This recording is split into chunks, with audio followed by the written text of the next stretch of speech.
Hello, and welcome to another roundup of a dozen dukes to add to your TBR. I'm Olivia, your favorite resource for book recommendations you can easily screenshot, and you're watching Random Olive Reads. Music for the Duke by Alexa Aston is book 2 of the Suddenly a Duke series. We have a tragic prologue for Fia, where she's a 6-year-old girl being tormented by her cousin and heir to her father's earldom. Many years later, we see a shocking and tragic demise of Henry's grandfather and father within the same day, making him a duke.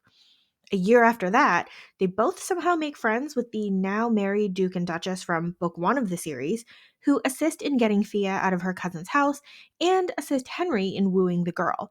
Fia was treated horribly by her cousin after her parents' deaths, first by refusing her debut into society, and then by moving her into the attic like a servant and farming her out for music lessons, where he collects the fees and she sees none of it.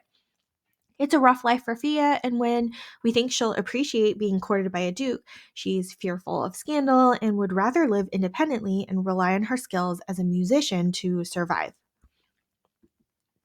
Duke Most Wicked by Lenora Bell is book 3 of the Wallflowers vs. Rogues series. Viola has had a massive crush on her employer for as long as she has known him.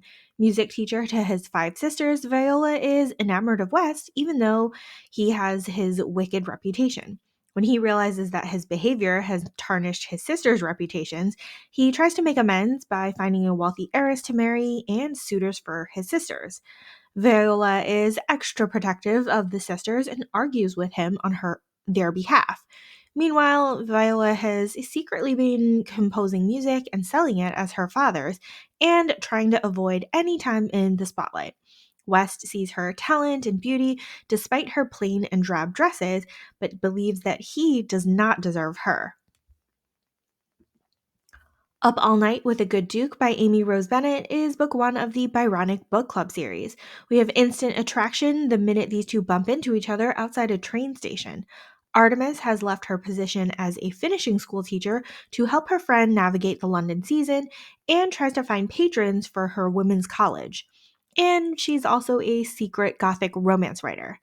Dominic is the dastardly duke with a reputation for harming his deceased wife and trying to rein in his wayward 15-year-old daughter.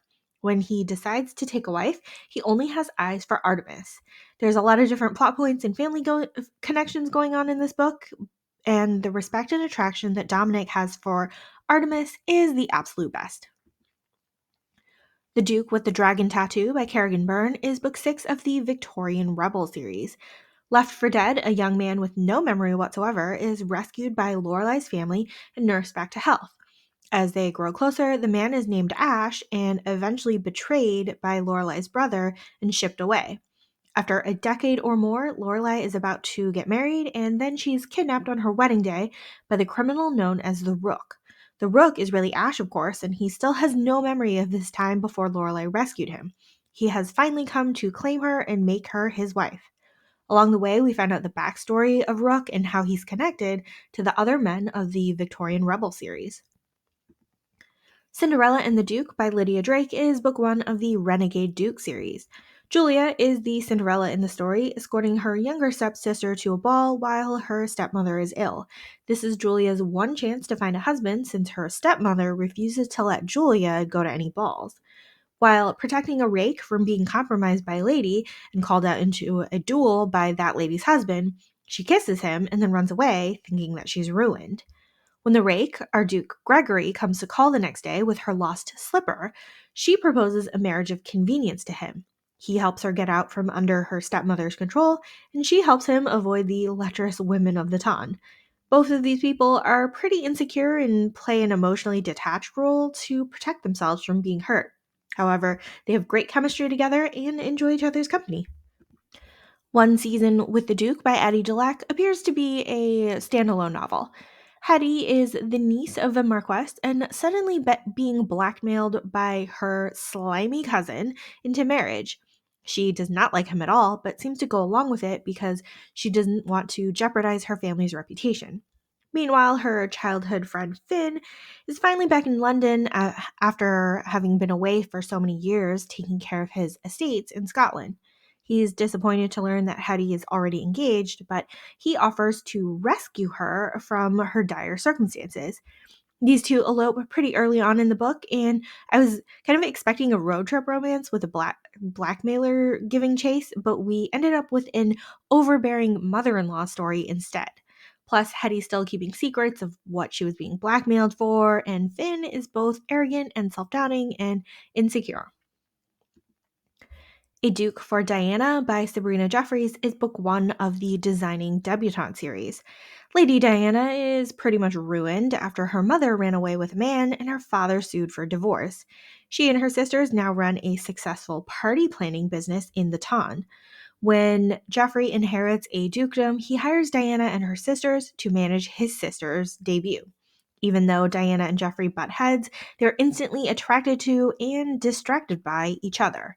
Geoffrey's hiding a family secret related to his father's death, so he's kind of reluctant to pursue marriage for himself, but that only lasts for so long. The Duke's Stolen Bride by Sophie Jordan is book 5 of the Rogue File series. Impoverished oldest sister Marion seeks to save her family's circumstance by becoming a courtesan. Except she has no experience whatsoever, so she looks for the neighborhood depraved Duke Nate for some lessons. He's insulted at first, but then gives in, and then the relationship is mostly him trying to get her to loosen up. It's sad to see how very poor Marion and her family are and how their choices are limited, but Nate feels sorry for Marion and also desires her so much that he can't stay away from her. The Duke's Wicked Widow by Caroline Lee is book 5 of the Surprise Dukes series. I always love a good pregnancy inheritance scheme, so this one has Ellie at the doorstep of her late husband's bastard cousin, hoping to get herself impregnated and pass the kid off as the next heir. Fox is both insulted and intrigued and ends up complying. While Ellie's motives may seem selfish, she's really just trying to protect her stepdaughter, and she doesn't have any place else to go if her in laws throw her out. There's a lot of back and forth between Ellie and Fox as she tries to get pregnant, and he's keeping secrets about his role as the notorious Duke of Death. However, Fox proves to be kind and caring towards Ellie and her stepdaughter when they need it. All the Duke I Need by Caroline Linden is book 3 of the Desperately Seeking Duke series. Philippa is the current companion to the Duchess, stepdaughter to the Duchess's daughter, and all-around hostess of the castle. However, she knows that her position will likely be displaced when the Duke passes away and leaves the castle to one of his heirs. When the new estate steward Will comes to the castle, she is shocked to find that he's young and handsome and has no experience as a steward. He is just as surprised to find that Philippa is also young and beautiful, even as the Duchess's companion. They bicker and argue at first on how to approach estate improvements, but of course eventually give in to their attraction. Meanwhile, Will is hiding some secrets about his motivation for taking the position and a possible connection to the ducal family. It was interesting to read how Will embraced his responsibilities to the estate and impressed everyone there, including the Duke himself, who's usually unwell and isolated. How to Deceive a Duke by Samara Parrish is book 2 of the Rebels with a Cause series. Edward and Fiona had a week-long affair once upon a time, and she did not know he was a duke, and he thought he could marry her. But when he told his mother, she made him break it off, and so these two dummies have been heartbroken for years and years. Edward was engaged to somebody else, but that didn't work out because she ended up in a compromising situation with another man, and now he's single and just sort of taking care of his estate. Fiona gets arrested dressed as a boy at some point, and Edward goes to rescue her from jail, but has to promise to keep her at his house. And of course, all of this forced proximity causes them to finally talk out their issues, but they're really still just on totally different social planes. Fiona's trying to sell her scientific inventions, but she has to dress up as a boy to do so, and then there's some underlying political drama and danger. Dangerous Duke by Scarlett Scott is book 3 of the League of Dukes series. Griffin is a secret agent duke in a special league, but he is currently being accused of treason and being kept under lock and key at another stuffy duke's house. That duke's sister, Violet, seems to have caught Griffin's attention, while he has also ignited her interest. Unfortunately, Violet is engaged to someone boring and dull who prefers his botany and overbearing mother to Violet.